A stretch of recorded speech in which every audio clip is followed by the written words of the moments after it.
German political leaders meet today to kick off the fractious process of coalition talks. After the centre-left Social Democrats won a narrow victory in this weekend's election, party leader Olaf Scholz is insisting he will be able to form a governing coalition with two smaller parties. But Angela Merkel's Conservatives, who came in a close second, are also arguing that they have a mandate to form a new government.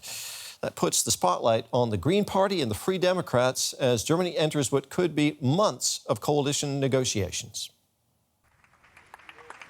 After a tight race, the final results brought clarity.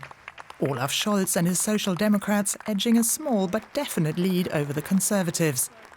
It's a breathtaking turnaround for a party that only a few months ago many had written off. But the SPD won't be able to govern alone. Their leader made it clear who his favourite partners would be. The voters made it very clear. They told us that we should form the government. They strengthened three parties, the Social Democrats, the Greens and the FDP. And that is the obvious mandate by voters that these three parties should lead the next government. The Social Democrats won't be the only party trying to win allies. Despite leading the Conservative Party of outgoing Chancellor Angela Merkel to their worst ever result, the CDU Chancellor candidate Armin Laschet didn't concede his party's right to govern. No party can derive a mandate to govern from this result. That also applies to the SPD. The election campaign is now over, and no one can act as though they alone can decide who will form a government. And that's why talks with potential partners are now necessary. But it looks as though the Conservatives won't be getting first dibs in such talks with the two smaller parties. In their post-election press conference, the Greens co-leaders indicated that it would be the Social Democrats they would turn to first. There's a certain logic to talking to the SPD and the FDP now. That doesn't mean that we rule out talking to the Conservatives. The other would-be kingmakers, the business-friendly FDP, even went as far as to suggest that they would speak to the Greens before approaching either of the two main parties. Whatever the outcome of the coalition talks, it looks like the new government in Berlin will be made up of three parties, an arrangement that Germany hasn't seen in more than half a century. After the last general election 4 years ago, negotiations dragged on for over 4 months. Scholz promised that with him in charge, there would be a speedier resolution. My idea is that we will be very fast in getting a result for this government, and it should be before Christmas if possible. Until then, Angela Merkel will continue to hold the fort. Her time in office extends until a new chancellor is ready to take over. So the coalition building starts now. Let's take a look at how that process normally works. The party with the highest vote share, in this case the SPD, usually takes a first shot at putting together a government. They'll hold talks with their potential coalition partners, the Greens and the FDP, and if there's enough common ground, they'll draw up a coalition agreement. The haggling can take months. After the last election, Germany had to wait 171 days for a new government. If coalition talks between all the parties fail, there are two options. You can form a minority government or hold fresh elections. Chancellor Merkel will stay in office as a caretaker capacity until a new government is formed. Well, for the very latest, let's bring in DW correspondent Julia Saudelli. Julia, SPD leader Olaf Scholz, he says he is going to form a new government, that he has a mandate for that, and that he hopes he can get a coalition together by Christmas. But how certain is it that the Social Democrats will actually lead the next government? Well, in politics, as in life, nothing is certain. But it looks like at the moment the Social Democrats are, let's say, in the lead in terms of looking at forming a new government, and that is something that also resonates with German voters. Some polls have showed that a majority of Germans want a three-way coalition between the SPD, the Greens, and the Free Democrats, FDP, and it looks like this is what's going to happen. We have heard here members of the SPD saying they're ready to start going into talks already this week if the other two parties say they're ready.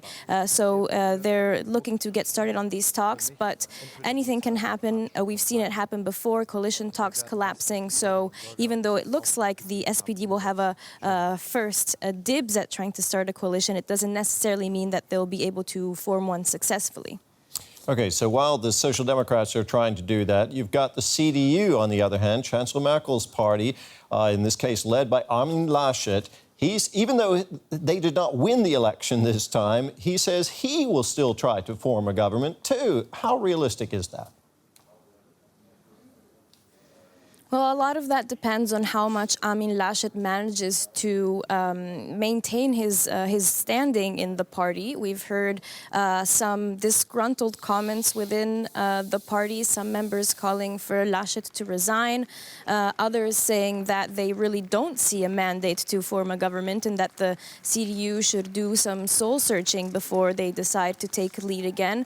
But Armin Laschet seems determined to hold on to the hope and possibility. And he said he is available. And as we've said, the coalition talks between the other parties could collapse, and then the CDU could eventually play a role in terms of possibly forming a government if these talks between the SPD, the Greens, and the FDP do fail.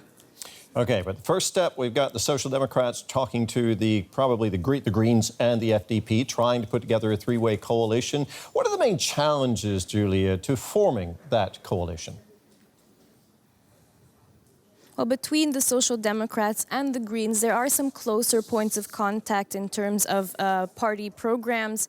The two parties had said before the election and had said that again, that they were happy to possibly govern together. Now the Joker FDP has come into play, and this complicates the situation a little bit because in terms of red lines, for example, the Free Democrats have said that one of their red lines is that they don't want to see tax increases, while the other two parties had put forward the idea of maybe increasing taxes for the richer part of the population, for example, for the Greens to finance ambitious climate goals. Also, in terms of climate goals, the FDP has slightly a different approach, especially compared to the Greens. So there are some points there that are going to have to be clarified. It's going to be all about compromise and finding common points that the three parties can agree on. Julia, thank you so much. Our political correspondent, Julia Saudelli, there at the German Reichstag. Well, as we just heard, it looks increasingly likely that one of the biggest obstacles to forging a new governing coalition here in Germany will be squaring the parties' different positions on tackling climate change. The Free Democrats and the Greens both agree it's an urgent problem, but they have very different ideas about how to fix it. Tens of thousands on the streets of Berlin, aiming to put climate front and centre of the next German government, with a helping hand by an activist superstar. We want change. We demand change. And we are the change. What exactly change means depends on which party you speak to. For the Greens, devastating floods in the summer were evidence of the crisis they had long warned about.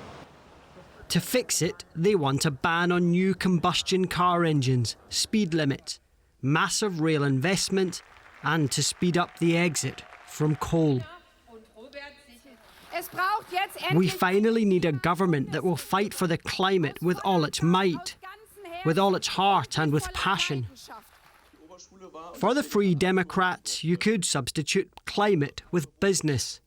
The only things they want to ban are tax rises and spending splurges.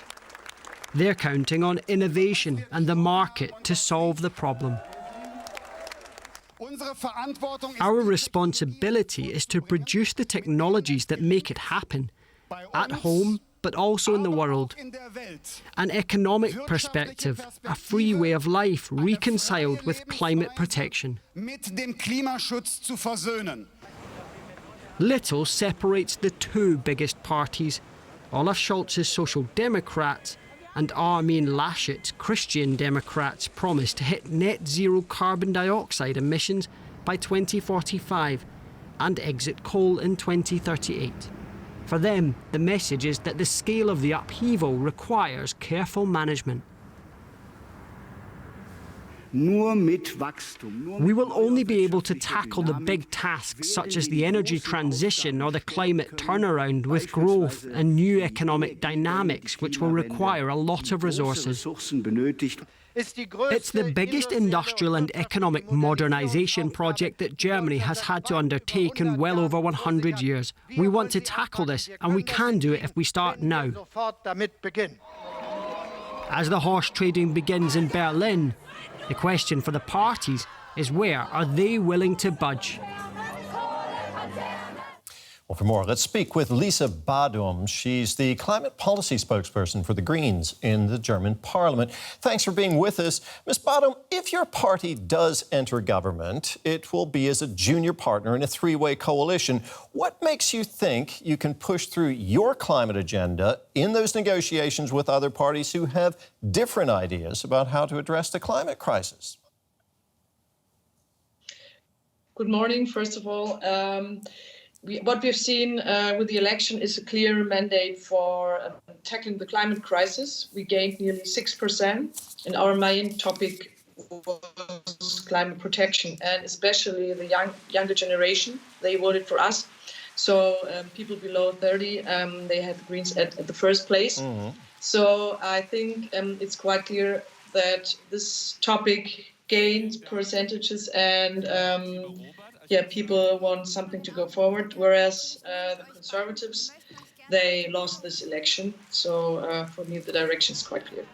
OK, but you really haven't addressed how you're going to overcome the differences with the other parties in coalition negotiations. Just a few days ago, you were tweeting about how inadequate other parties in Germany are on climate policy. You posted a picture of Olaf Scholz, whose SPD is first in line to lead the next government. You accused him of climate failures as a policymaker. Is your party willing and indeed able to work under a leader you describe as a failure in addressing your top priority? It's true. We had a failure in climate politics in the last years of the Grand Coalition. I mean, that's why we wanted to have a change. That's why we did a campaign for the election. And that's why the Greens are so important in government.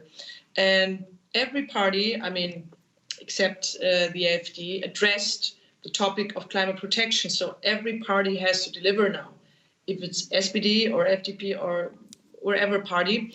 And I think we're open for any proposals how to reduce CO2, but we have to have proposal, and it's not enough to have some rhetoric. So we're ready to talk with the other parties, but we can't do it in public, of course. We can't do it in the media.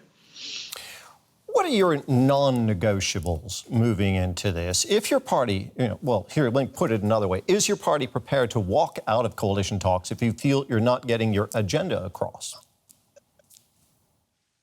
I think it's quite clear that we have to phase out coal earlier and that we have to increase the percentage of renewable energies because, we cannot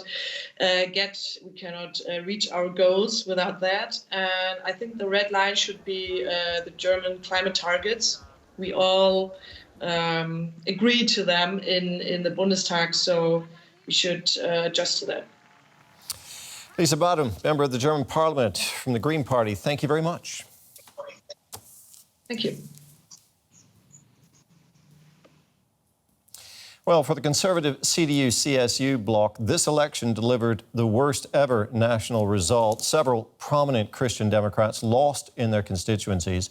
Without Angela Merkel leading the charge, the party's most important driving force was missing, something that was very clear in Merkel's own constituency. Parliamentary Constituency 15 covers a picturesque corner of Germany, the island of Rügen and the city of Greifswald on the Baltic coast. This was Merkel country. Angela Merkel held the seat as the directly elected member of the Bundestag at every election since 1990. But Sunday's vote changed all that. To replace the CDU Chancellor, the voters here have chosen a left-wing Social Democrat. Everything that has been around for a while wears out at some point, and if the things you want to change don't change, eventually you try something else. Dann sagt man irgendwann, ich versuche mal was anderes. I think that things will be fine with the SPD, and after all, they will certainly not govern alone. That's why I believe the fact that the CDU lost here is definitely very good for young people. The whole Conservative campaign didn't speak to me. Scholz was much more effective. Merkel was in the constituency just a week ago at a rain-soaked campaign event with CDU leader Armin Laschet. The Chancellor was hoping her popularity would boost Georg Günther, the Christian Democrat aiming to succeed her in this seat. But what if she had decided to stand herself? I can well imagine that she would have won more votes than the CDU did in fact get. There might have been a kind of strategic approach by voters to elect a powerful woman in the hope that our area will be represented accordingly. But on the other hand, there's a clear mood. We've had enough. Now we want something different. The lack of enthusiasm for the Conservatives here is not an isolated case. Across a huge swathe of Germany, many formerly CDU seats were flipped by the SPD. As well as a massive drop in their share of the overall vote, these losses are a further sign Merkel's party needs to rethink its appeal, now that the Chancellor herself is departing from the scene.